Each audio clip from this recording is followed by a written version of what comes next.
All right, so it's been a couple months since the surgery. You know, we're heading into a new year because that happened at the end of 2021. Mm-hmm. And at this point, like honestly, how are you feeling? Do you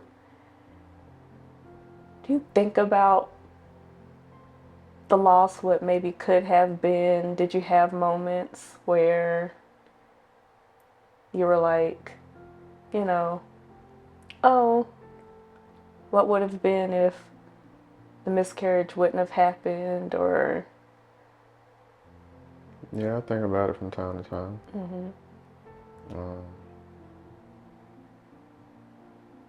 I think about, um, yeah, what life could have been Mm-hmm. if the pregnancy went all the way through. Mm-hmm. Um,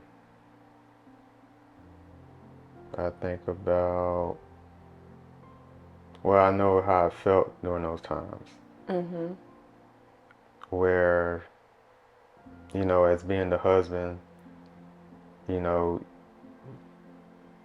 you are you are our priority. Mm-hmm. So, um, when you have, you have a loving husband, they want to make sure they take care of their wife by Mm-hmm. any means necessary. Yeah. And like I said in the previous video, it's only so many things that would like get me mad or angry, or get me emotionally aroused. Mm-hmm. And that is, don't play with my kids, don't play with my family, definitely don't play with my wife. Mm-hmm. Because I go to hell and back for you. And being in that situation where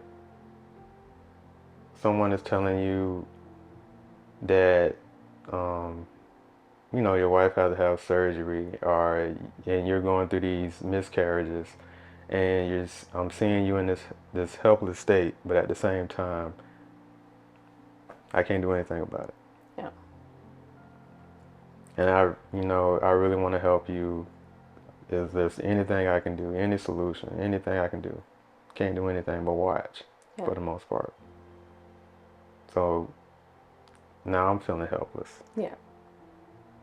and that was a very, very awful feeling. Just sitting there watching, and you can't do anything. Yeah. Yeah. Um, and the only thing that I can think that was worse than that is seeing our son having to go through it Yeah. twice. Yeah. Um, I just know that was a very traumatic experience for him, Mm-hmm. and I definitely don't wish that on no child, and I sure don't wish that on no woman. Mm-hmm. It really hurts my heart to know that women actually go through this, and it's common. Yeah. So, um, yeah. But that's how I felt about it, and like I say, I still think about it every now and then, Mm-hmm. and I don't know if you know this or not. It may be TMI, but there is a small blood stain on the bathroom, and I have not wiped it off. As a reminder to me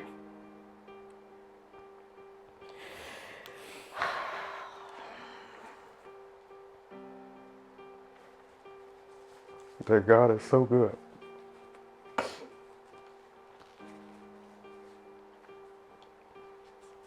And He will keep you through it all.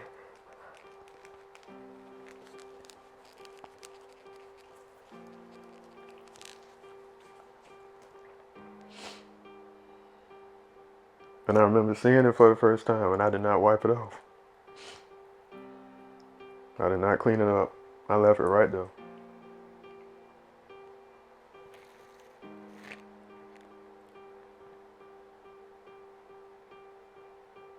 Just that one little thing. It still helps me out.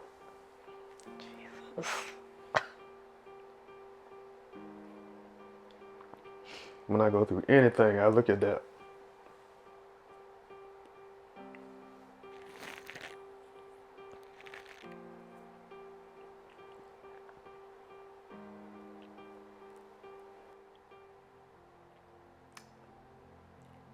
Like I said, we Christians and we believe in God. So if I say something that may spook y'all, you just gotta roll with me. So just hear me out. Just hear me out. You're gonna feel like I'm going all over the place, but I'm gonna land. I promise you I'm gonna land. Okay. Growing up, especially in my teenage years, I always remembered having these visions or seeing these things that it wouldn't make sense at the time, but later on in the future, I would see it in real time, whether it's a location or a situation or something. So, like I said, growing up, like in my late teenage years, I always knew that I would have a wife, a loving wife, that I would love and she would love me. I always knew that, and I had visions of it. Didn't know it would be this person over here at all. Especially I knew her in high school. That's weird, but I always knew that I would be happily married. And that was the weirdest thing ever because, like I said, we were having all these crazy relationships in the past, and it didn't look like that at all. And lo and behold, I got married to my beautiful wife. Fast forward, I had a vision of having a certain type of house. And I saw it. I saw what it looked like. I saw the fence. And like everything. And didn't know how I was gonna get it. No, I don't have a lot of money, and none of this stuff working out for me. But lo and behold, I'm in that exact house right now.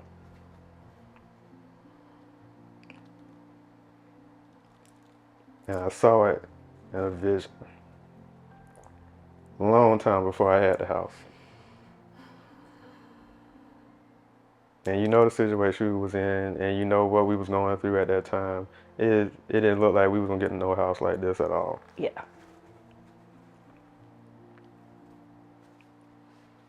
And there's so many other things that was happening where I would see stuff like this.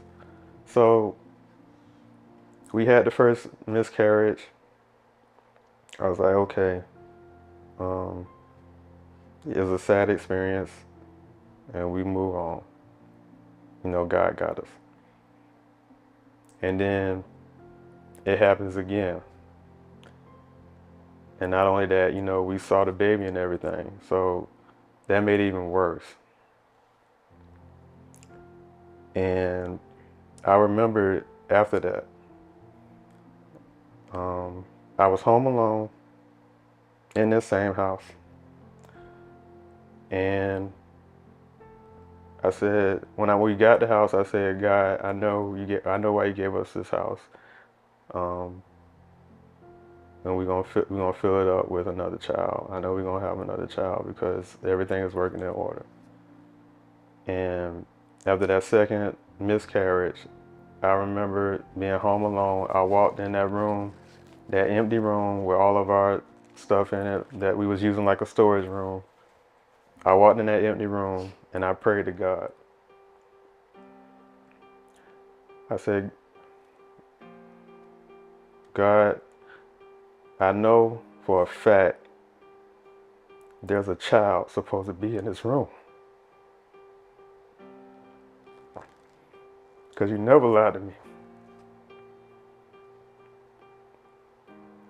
You always showed me. And I know a child's supposed to be here. And it's not by no adoption. It's not by any of that. And we talked about it. We thought about it. Yeah. But I was like, no. There's a child supposed to be here. Because you showed me. And I know you wouldn't lie to me. So what's going on?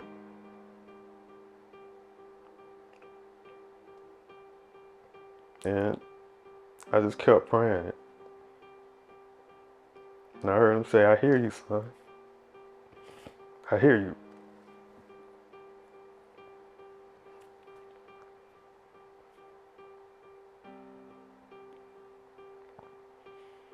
And then I prayed some more, and then I left it alone. And I remember she had got pregnant again. And we waited, we made sure everything was good. Yeah, we didn't tell anybody again. Yeah, Like, we didn't say we didn't say nothing for a anything long time. for a long time. And I remember we finally told Jamal, and I remember him saying, it's gonna be like last time. Yeah. I was like, no, it's not. Like, I think we even went to the first doctor's appointment and still didn't tell anybody. Mm-hmm. We waited like a good length of time before we told anybody. Yeah. Wait till Christmas Mm-hmm. before we told Yep, anybody. But we I was did. already like 8 weeks pregnant. Mm-hmm. Again, crazy. Around the same time I had the ectopic pregnancy, I was pregnant again. Around the same time, maybe a little bit later. Mm-hmm. Yep. Yeah. Same time, like November be the month. Like, November's the month. Everything happens in November. Oh, Yeah, we waited and told everybody at Christmas. Mm-hmm. And he asked us again, like, is it gonna be like last time? Cause like, no, Jamal, this is different. Yeah. This is different. Yeah. Mm-hmm. But now, looking back on it, I understand why you went with me to every doctor's appointment this time. I just had like a light bulb moment. You wanted to make sure everything was okay. Make sure everything was like running smoothly like it needed to be. Maybe you didn't realize you were doing that subconsciously. Mm-hmm. But Make sure everything was running smoothly. yeah. Make sure I was in the know. Yeah. And also support you. Mm-hmm. And just like take care of you as much as I possibly could throughout this pregnancy. I mean, because, facts is facts. You having a baby at a late age. Yeah. So it is very risky. But Yeah. I just want to do my part as much as possible. Yeah. And just to back up a little bit, I honestly, my 40th birthday came around and I was feeling some kind of way. Like, I didn't want to celebrate. I didn't want to do anything. I just wanted to wallow in the fact that I turned 40, to be quite honest, and that things are not the way that I pictured they would be at this age. I'm not financially where I want to be. I obviously can't have no more kids because look at you, you 40. Like, that's literally the things that were going through my head, which those things are not true, but again, what we doing for your birthday? You're having a party. Who do you want to invite? This guy. We're doing something for your birthday. It's going to be over at the house. Mm-hmm. People are coming over. Okay, your family. Who else you want to invite? That's literally what he did. And I'm looking like, I don't want to have no party. Who are you inviting over to the house for your party? He threw me a party. Mm-hmm. And again, just has this way of making me feel special, making me feel loved, making me feel supported, and just having the people who meant the most to us around us that day. Mm-hmm. Yeah. And that's, yeah, what he did. And I remember my friend Cece, because at the time, who was over, pastor was over here with his kids. He hadn't had the kids for too long, like all of them for too long. Mm-hmm. And I was like playing with one of the babies or whatever, and my friend Cece was like, yeah, oh, look, you're gonna have another baby. Cece told me then, did I ever tell you that? Mm-mm. She leaned over and said, yeah, Lester got another baby. Yeah, look at you with it. Like, she just made this small comment, was not loud about it, did not, like, very slight, just a very slight comment. And then when I told her, she's like, I knew. Like, she just knew. I'm like, see, you couldn't fill a sister in. Like, she's like, I knew, you have another one. I knew you're going to have another. Like, she just said it like it was nothing. Just like a passing comment. That's how she said it. It was crazy. But, but yeah, like I said, I was like in my feelings. And then a few months later, find out I was pregnant, and I'll be honest, I was in denial a little bit. It was like, it's not real to me until I see it. Like, it was not real. I was like, whatever, okay. I don't think it was really real until maybe like the second or third appointment. So I'm like, all right, they telling me I'm having a baby, but I just I didn't connect with it. I didn't like really embrace it or anything until I really started feeling like all the symptoms. I'm like, okay, they say I'm pregnant, but okay, whatever. Like, that's just really, in my mind, I was like, it wasn't real. It just wasn't real. And I don't know if that's just a symptom or after effect after being through something like miscarriage, that's just Maybe. what my I mind don't know about the was. symptom, but after effect. Yeah, symptom wasn't the best Yeah. word to use, but yeah, I was just like, okay, y'all saying that, but Yeah. Me, I was like, seeing is believing. So, yeah, like, we've been down this road before. yeah, I want to see the baby. I yeah, want to make sure it's in the right spot. yes, All that. Don't get my hopes up. yeah, yeah, You know, that's where I was at. With it. yeah. I think I was holding my breath, like, okay, Yeah. is it really there? Is the baby really there? Mm-hmm. And yep, we had a healthy baby boy, Mm-hmm. full of life, full Yeah. of energy. Mm-hmm. Just celebrated his second birthday, Yeah. and he really is a joy, our rainbow baby. And like you said, I think about what if, what could have been, you know, but also think about I also think about it happened for a reason. Um, I I couldn't be here, you know. Mm-hmm. It's a possibility that I wouldn't have been here if we didn't know or hadn't taken the steps to go see, or like I've always tried to be proactive about what's going on with Mm-hmm. my body, especially when it's like comes to pregnancies, and stuff like that. But it's like if we hadn't, I just keep thinking if one more day, if one more week would have passed and we didn't go when we went, Yeah. If we what could have been. if we didn't go when we went, and if we didn't have a great doctor, Absolutely. because he could have did, oh, we can get it done, in the next couple of days or Yeah. next week. Yeah. Hopefully that won't happen.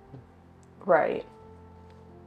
You know. But that's when you need to have like a supportive spouse and someone to advocate for you too, Mm-hmm. So, Yeah. yeah. Mm-hmm. So, we've been very blessed. We know this is not everybody's ending. Everybody doesn't get another chance or another opportunity to experience, you know, having a successful pregnancy. I personally know people who have tried and Mm-hmm. haven't been successful, so I want to be very sensitive to that. Um, so we're very blessed and very grateful that we've been able to have this opportunity to bring forth another life because everyone doesn't get that. Mm-hmm. And to have it be a healthy, successful pregnancy with a team of doctors who care, because they really did take care of me every step of the way. Mm-hmm. And you're like, oh no, you need to do this and you need to do that. Like, I was going to the doctor like every week. It felt like all the way, they just had, when you're of maternal age, it's like you get a little bit more care than you typically would if you were younger, which is kind of crazy. Mm-hmm. But, the doctors just were very good about making sure I followed certain things if certain things weren't right. Oh, this is what needs to be done. Oh, you're not going to be able to give birth naturally. We're going to have to do a C-section. This is why, due to this past experience, this is why we're doing it. We want to make sure you have a healthy, you know, delivery and all that kind of stuff. So Mm-hmm. those things were very important to have. Yeah. Um, yeah. Yeah. Like I said, I do feel for people that are unable to have a child. Um, it's just in my case, I just felt like that wasn't the story for me or for us. Um, and I never pressure you Mm-mm. into having another child. Because Mm-mm. if you would have came to me and said I don't want to do this anymore, I would have been fine with it. Mm-hmm. Because like I said, I don't wish that on any woman. Those experiences. So to see you go through it twice, if you was to bow out and say I don't want to do it, I would have been fine with it. Um, so it blew me away that you wanted to even try again.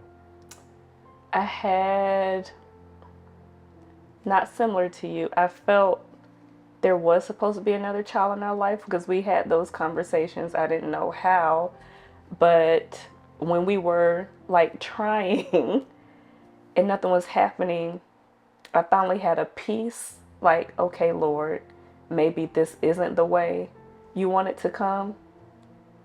Like, maybe there's another option, adoption. Maybe we're supposed to be, what's it called?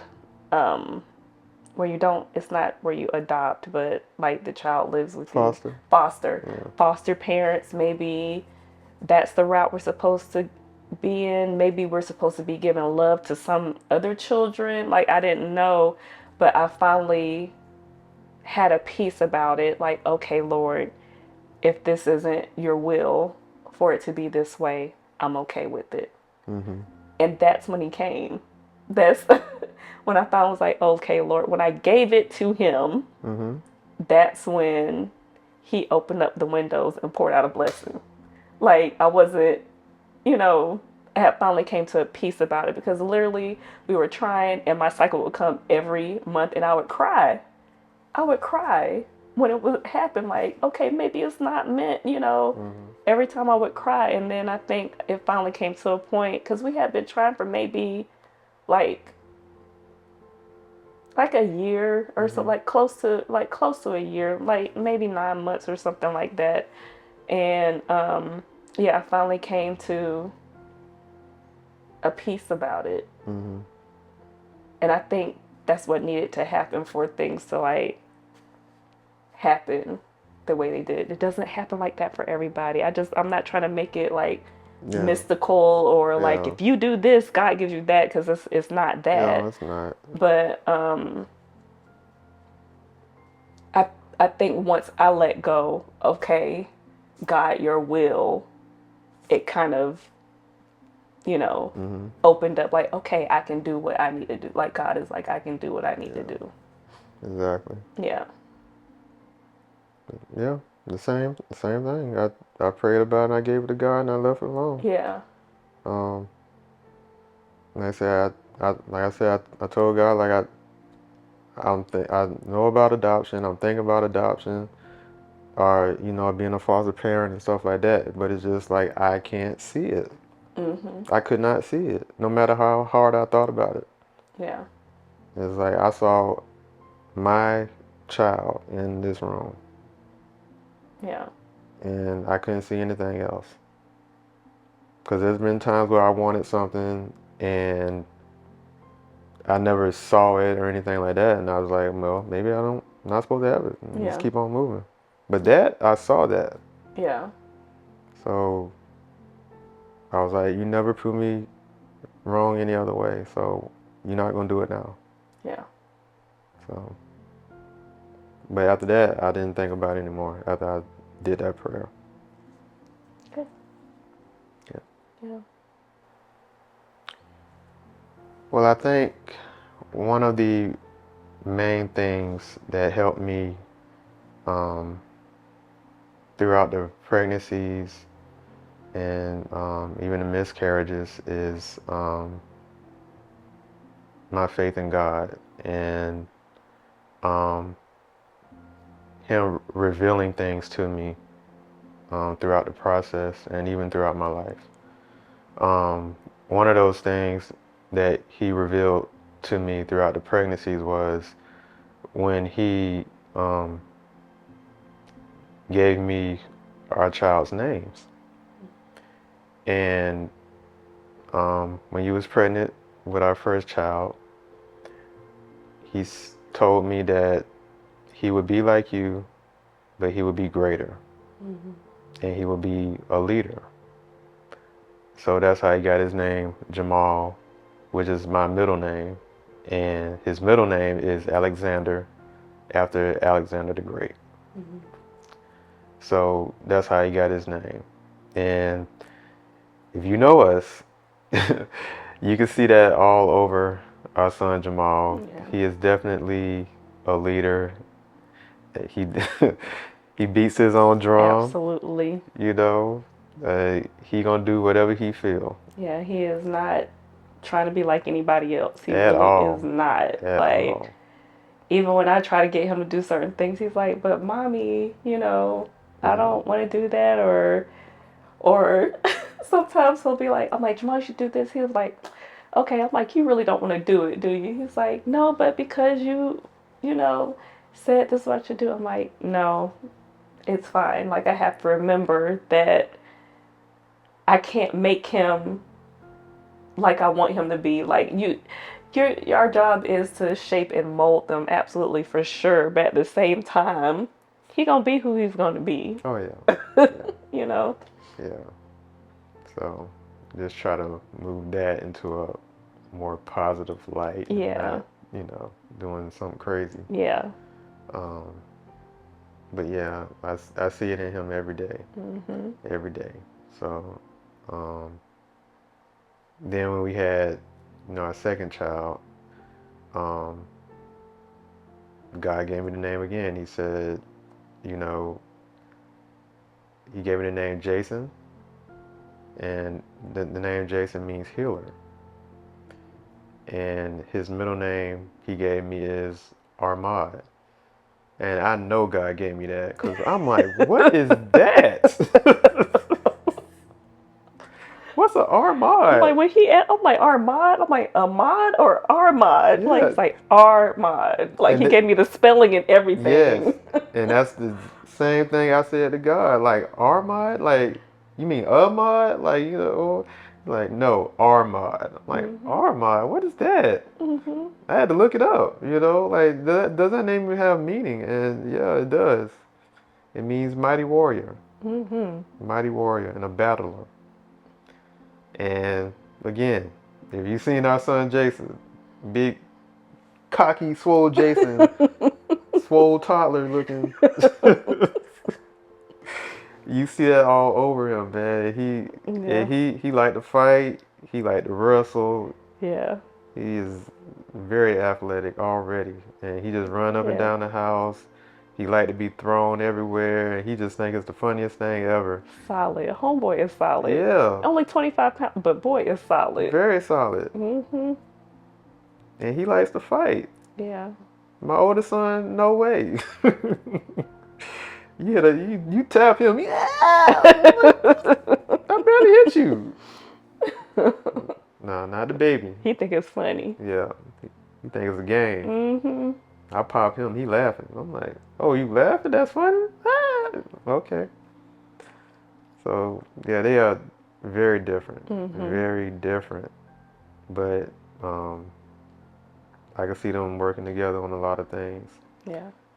Because the oldest is the leader, and then you got the youngest is the battler. So, ain't no Yeah. telling what they come up with. Yeah. So, yeah. But that's what I mean by this God showing me, man. He showed me all this stuff. So I'm like, there's no reason for me to doubt him. Yeah. No reason for me to doubt him. And I take that mindset in every area of my life. So I'm not scared to take chances or take risks because I know if God showed me, I can do it. Yeah. God showed me that I'm going to be out of debt. I'm not worried about that. So I just got to put the work in. Mm-hmm. So, I mean, God is amazing. He really is.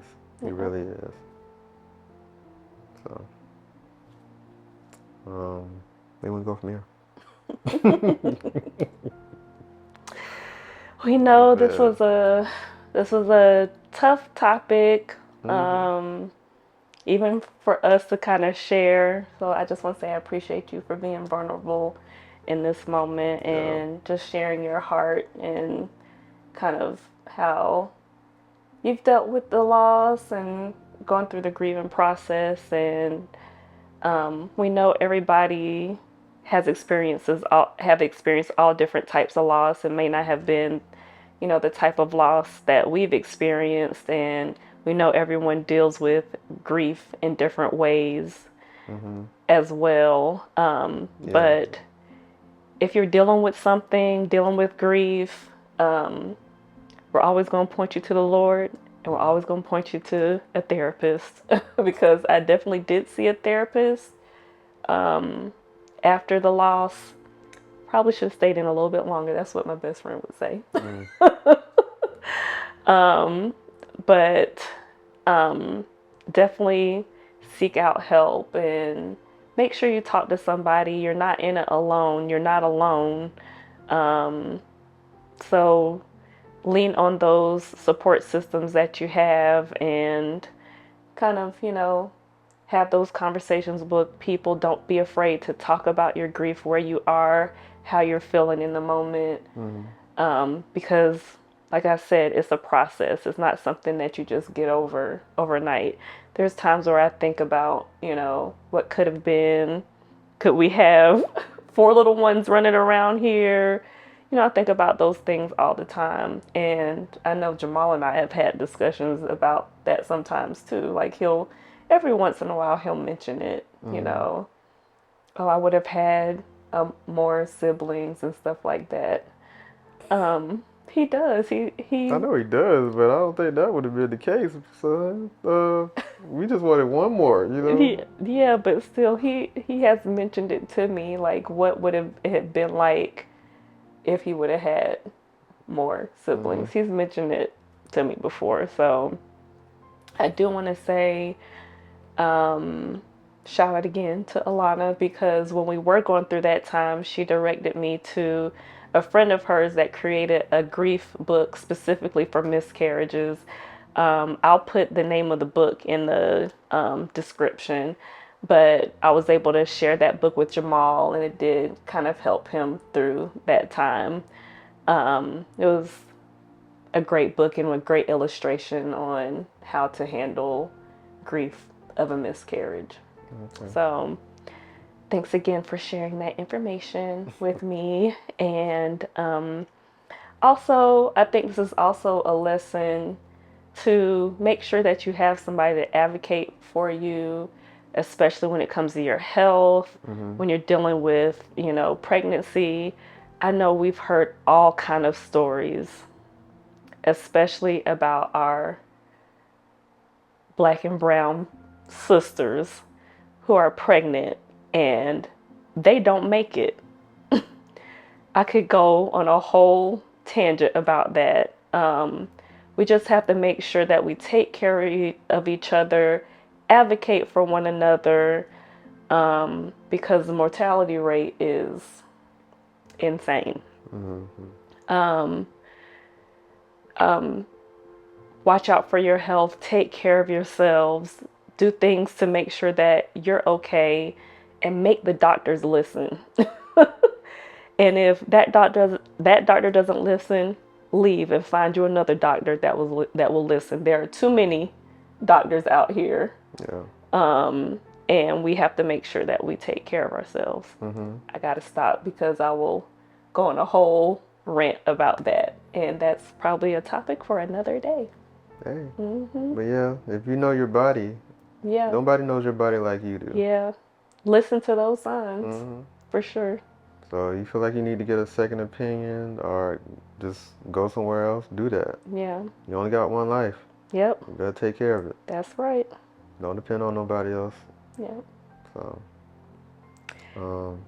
I will say, I'm glad we did this video as well because, a lot of times we don't really talk about how the husband feels, and how the man feels in this situation.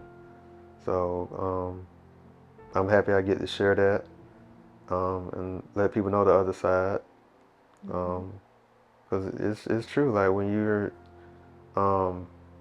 husband just sitting there, they don't know what to do, and they're going through the same situation, and you're just trying to figure things out, trying to see how you can help, and you just, like I say, you're just feeling helpless, and that's a very, very crappy feeling. Yeah. So like, where do you go? Who do you talk to? How do you cope with it? Yeah.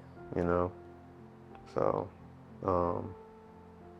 if you ever go through a situation like that, please, if you talk to somebody, Yeah. somebody you can trust and confide in, at least. But I choose you guys. But like I said, at least talk to somebody, the number one person. So mental health is real. It is very real. If anyone feels comfortable enough, please, share your stories with us in the comments. Let us know how we can pray for you as well, because we know it's not easy. Grief is not easy. It's not a topic that's discussed a lot, and the world is going through something right now. There's someone close to you. It may be you. You're going through something right now, and you just need to, you need someone to pray for you. You need someone to talk to about it. So please feel free to reach out to us, and we will be in prayer with you. Yeah. And there's one thing I realized, that everybody is going through something. Everybody is going through something. Yeah. So it is very important to just show love to people and be kind to people. And show grace. And show grace, yes. You never know what a simple smile or a hug can do to somebody. When I go out, when I do these gigs or just be out, I keep that in mind. I try to show people love and like when I meet people for the first time, the first thing I do is they say hey and they put their hand out, and I just look at that and I'll smack it out the way and I'll hug them, and they'll just bust out laughing like, oh, okay. I was like, yeah, I'm a hugger, and you just see them light up, man, because most people, they try to be so, hi, how you doing? I'm like, no, get out of here, give me a hug. And it just lightens the mood, and people love you for that, man, because like I said, you don't know what people go through day in and day out, and just keep that in mind. Yeah. Just keep that in mind. And reach out to your friends, your strong friends, your quiet friends. God be dropping people in my spirit, people I don't even talk to on a regular basis. Hey, how are you doing? Just checking on you. It can be that simple. Yeah. Yeah. And people are like, oh, thanks for reaching out. You'd be surprised what that little small gesture does. Like just reaching out just to say, I don't want anything. I'm just checking on you. I just want to see how you're doing. Yeah. Yeah. I just Nothing. started trying to do that. Yeah. Somebody cross your mind, just send them a text. That's Hey, exactly what I do. Hey, how you doing? Everything all right? Oh yeah, Yeah. everything good. Thanks for reaching out. And Yeah. that's it. That's it. That's it. You cross my mind, you getting a message from me. That's literally how it's gonna go. Yeah. Yeah. Yeah. Oh, this was a good one. Yeah, it was.